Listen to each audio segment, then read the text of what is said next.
Hi friends. 18 ఏళ్ల నిరీక్షణకు తెరపడింది. 17 ఏళ్లు పరాజయం చూసిన ఆర్సీబీ ఈసారి ఐపీఎల్ టైటిల్ విన్నర్గా నిలిచింది. ఆర్సీబీ గెలుపుతో దేశవ్యాప్తంగా అభిమానులు అంబరాన్నంటేలా సంబరాలు చేసుకుంటున్నారు. ఛాంపియన్స్గా గెలిచిన అనంతరం విరాట్ కోహ్లీ గ్రౌండ్లోకి వచ్చి టీంను హత్తుకొని భావోద్వేగానికి గురయ్యాడు.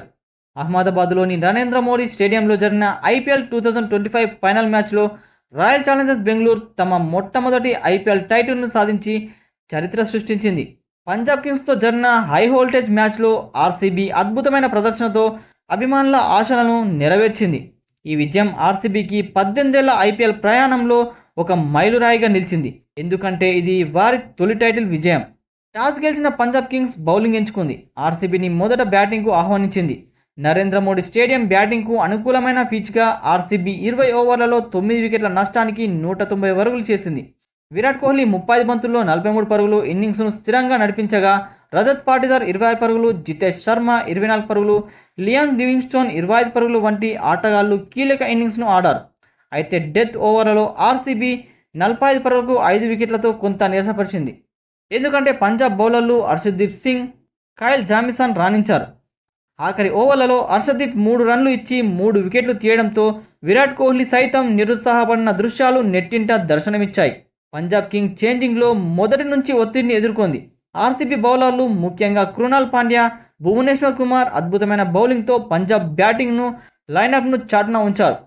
10 ఓవర్లలో పంజాబ్ 81 పరుగులు చేసి 3 వికెట్ల వద్ద ఉండగా కృణాల్ పాండ్యా అలానే జోష్ ఇంగ్లీష్ 39, ఫేషాడ్ శ్రేయాస్ అయ్యార్ 1 పరుగు వంటి కీలక వికెట్లను పడగొట్టి మ్యాచ్ను ఆర్సీబీ వైపు తిప్పారు. భువనేశ్వర్ కుమార్, నేహర్ వదేరా అలానే మార్కస్ స్టోయినిస్ 6 వికెట్లను తీసి పంజాబ్ను 17 ఓవర్లలో 140 పరుగులు ఇచ్చి 6 వికెట్ల వద్ద ఆపారు.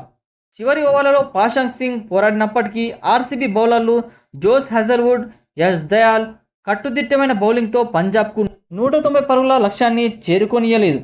ఇక చివరికి ఆర్సీబీ 6 పరుగుల తేడాతో విజయం సాధించింది. ఇది ఆర్సీబీ బౌలర్ల బలాన్ని, రజత్ పాటిదార్ నాయకత్వంలో జట్టు యొక్క సమతుల్యమైన ప్రదర్శనను ప్రతిబింబిస్తుంది. ఇక కోహ్లీ 43 పరుగులతో ఇన్నింగ్స్ను స్థిరపరిచాడు. అయితే అతడి స్ట్రైక్ రేట్ 122.85 కొంత నిరాశపరిచింది. అయినప్పటికీ అతడి ఇన్నింగ్స్ ఆర్సీబీకి గట్టి పునాది వేసింది.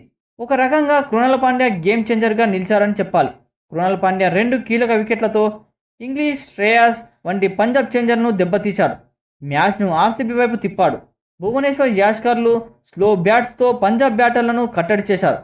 ముఖ్యంగా నేహాల్ వదేరా వికెట్ను తీసి మరో విజయవంతమైన స్పేట్ను అందించారు.